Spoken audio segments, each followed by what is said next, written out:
안녕하세요. 청학담지기 인테이커 주쌤입니다. 드디어 입학과 동시에 개학이 시작된 지 한 달이 조금 못 되어 가고 있는 시점이 돌아왔습니다. 이쯤이면 부모님도 아이도 우리 아이가 잘 적응을 하고 있나 고민을 하게 되는 시기가 되실 겁니다. 저도 요맘때 만나는 친구들은 항상 비슷한 주제로 오는 경우가 많아서 오늘도 예전 오래된 사례를 한번 떠올려 보았습니다. 이 사례는 제 청학담 인테이커 주쌤 블로그에 있는 인테이크 상담 코칭 이야기라는 카테고리의 31번째 포스팅 주제였습니다. 자, 그럼 시작해 보겠습니다. 선생님, 새 학기가 되면 다 새로워지는 줄 알았어요. 새로운 학교, 새로운 친구들, 새로운 기분까지. 근데 벌써 2주째 나아지질 않네요. 그 친구는 왜 자꾸 저를 괴롭히는 걸까요? 중학교 1학년 어느 남학생. 위에서 들어보셨겠지만 이 친구는 같은 반 친구에게 괴롭힘을 당하고 있는 상황이었습니다. 좀 더 자세히 학생이 진술한 문제와 상황을 전해드리겠습니다. 우선 이 사례에 나오는 등장인물은 가명임을 알려드립니다. 학생은 입학한 이후로 뒷좌석에 앉아있는 가해자 승우로부터 수시로 발길질과 언어 폭력을 당하고 있었습니다. 처음에는 그냥 옷을 털어버리면 반응하지 않겠지 하는 마음으로 무심코 지나쳤지만 같은 행동이 점점 늘어나자 하지 말라는 의사표현을 여러 번 반복했고 그럼에도 불구하고 수업 시간조차 집중을 못하도록 은근히 티 안 나게 피해 학생을 괴롭히는 행동을 반복했다고 합니다. 현재 짝꿍인 세영이도 같은 피해를 당하고 있지만 쉬는 시간에는 오히려 상영이라는 다른 친구도 다른 방식으로 괴롭힘을 당하고 있다고 이야기하였습니다. 아마도 피해 학생이 자기 이외의 다른 친구들의 피해 사례도 얘기하는 걸 보면 자기뿐이 아니라 다른 학생들도 이 가해 친구로부터 피해를 당하면서 힘들어하고 있음을 강조하고 싶었던 듯합니다. 당시 가해자였던 승우는 초등학교 때 피해자와 같은 학원을 다닌 적이 있었고 하지만 안면은 있는 상태에서 친하게 지내지는 않았다고 합니다. 승우는 태권도를 오랜 기간 배우고 평소 자신의 실력을 자랑하는 아주 힘이 센 친구였기 때문에 혹시라도 피해 학생이 이승우에게 더 강하게 의사표현을 했다가 오히려 신체 폭력을 당하지 않을까 하는 두려운 마음 또한 늘 갖고 있었다고 합니다. 그저 소위 말하는 일진들과 어울렸던 친구이고 내담 학생은 초등학교 5학년 때 왕따를 당한 경험이 있었기 때문에 당시 현재의 상황이 그때의 기억과 연결이 되어 더욱더 걱정과 고민이 많아진 상황이었고 왕따의 가해자가 그 당시에는 승우는 아니었지만 피해 학생이 왕따였다는 사실을 당시의 승우가 누구보다 잘 알고 있었기 때문에 오히려 자신을 더 괴롭히는 게 아닐까 하는 부담과 걱정으로 고민이 많았다고 합니다. 그렇다면 여러분은 지금까지 들으셨던 위의 상황을 보시고 어떤 생각이 먼저 떠오르셨을까요? 그 생각에 대한 질문을 간단히 정리해 보았습니다. 첫 번째, 아직도 이런 경우가 있다고?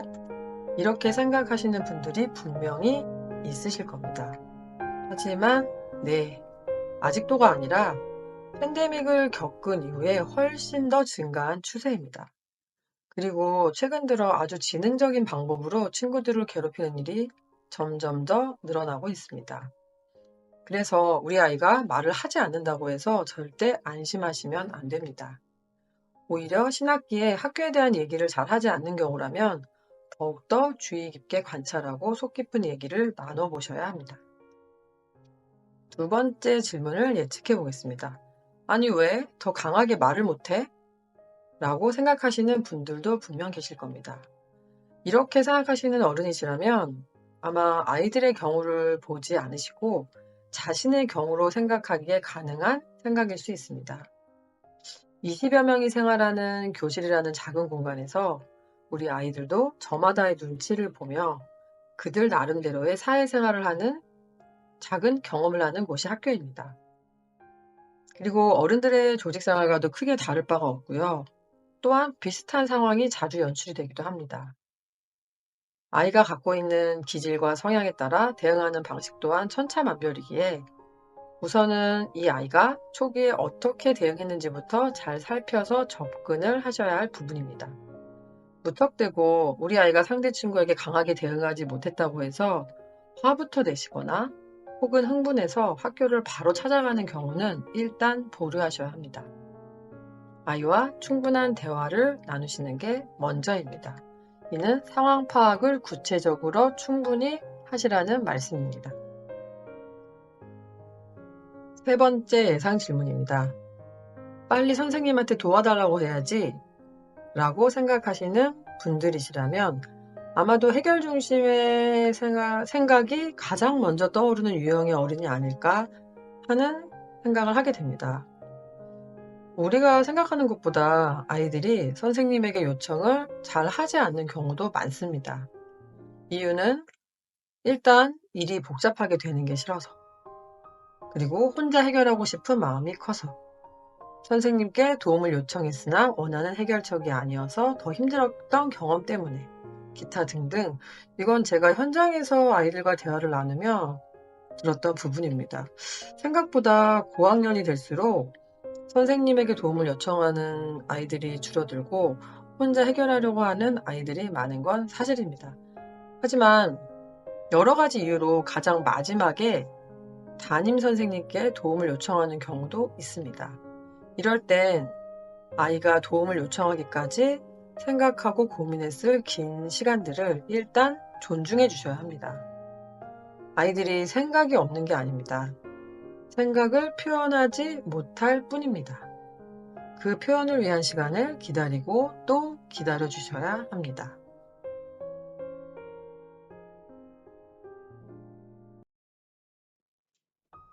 네 번째 위의 사례를 보고 드는 예상 질문입니다. 부모님한테 왜 말을 안 하는 거야? 이 경우는 두 가지로 말씀드려 볼 수 있습니다. 첫째, 평소 아이와 대화의 깊이가 어느 정도였는지. 두 번째로는 혹은 우리 아이가 말을 안 한 이유에 대해서 생각해 볼 수 있는 어른의 마음을 갖고 있는지. 경우에 따라서 아이가 말을 안 한 이유를 칭찬을 해줘야 하는 상황도 있습니다.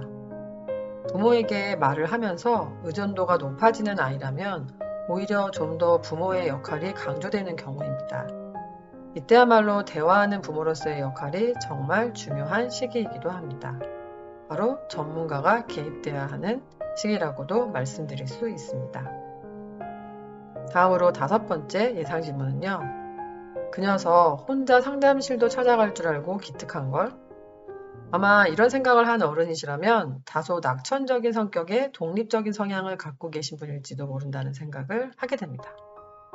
물론 장단점은 다 있습니다. 장점은 아이의 감정에 크게 휘둘리지 않는다는 점, 단점은 아이의 마음을 제대로 읽지 못할 수도 있다는 점. 하지만 중학교 1학년의 경우라면 어느 정도 홀로서기가 시작되어야 하는 시기라 조금은 한 발짝 물러서서 바라보시는 것도 하나의 방법이기도 합니다. 단, 무조건 한 발짝 물러서기보단 지금 현재 우리 아이가 겪고 있는 사안의 경중을 잘 따지셔서 판단하셔야 합니다. 언제나 그렇듯이 사춘기 시절 아이가 성장해가는 시기엔 부모의 한마디와 숨소리까지도 아이에게 영향을 줄 수 있습니다. 아이의 생각을 크게 할 수도 오히려 아이의 생각을 늪에 빠지게 할 수도 있는 매우 중요한 시기입니다.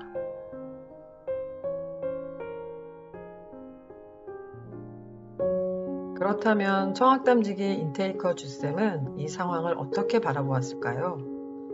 오래전 기억이지만 당시 내담자는 중학교 1학년 그리고 새학기가 시작된 지 얼마 되지 않았음에도 불구하고 불편한 상황을 스스로 이겨내고자 하는 욕구가 상당히 강한 아이였습니다. 결국은 그 노력의 끝에 상담실을 방문하게 된 사례였고요. 이야기를 들어보니 본인도 처음에는 그냥 몇 번 그러다가 말겠지 라고 생각을 했으나 입학 후 2주가 지나도록 상황이 호전되지 않자 짝을 동반하여 나름 해결책을 찾으려고 했던 구체적인 정황 또한 파악이 되었습니다.